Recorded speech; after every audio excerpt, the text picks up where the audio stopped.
So, you want to own a rental property? My name is Garrett Wong, owner of Upper Edge Property Management. Today, this is part 2 of our discussion on mediated agreements.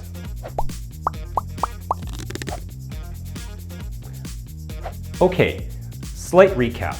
A mediated agreement is a written document a mediation officer at the RTB prepares which stipulates the terms of an agreement between landlord and tenant.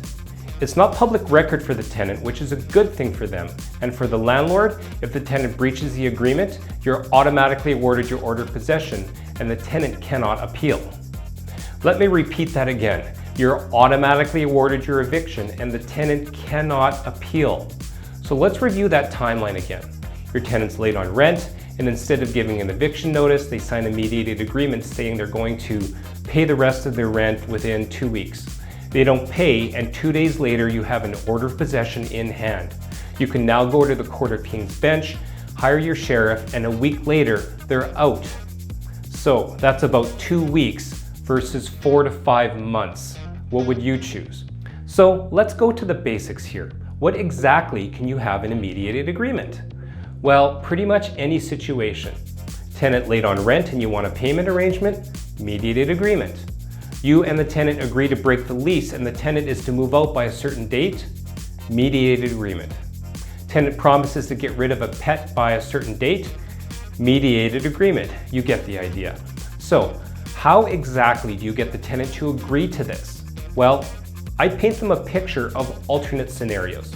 Scenario number 1 is where you take them to court, they have to go to court, they might have to take time off work, etc., and everything at that hearing is public record.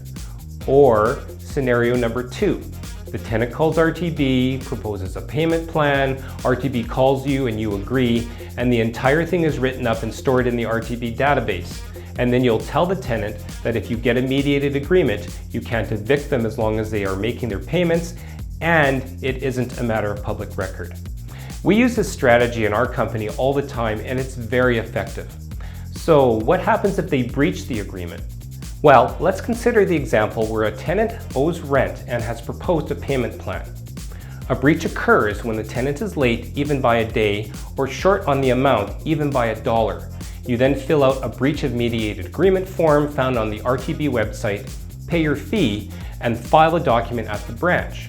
The officer assigned to the case will take a couple of days to contact the tenant and verify they've breached, and then issue you the eviction and order of possession, bypassing the entire hearing process. And that'll do it for this episode. Join us next week where I'll be discussing strategies to force a tenant to repair items while they're still living at the property.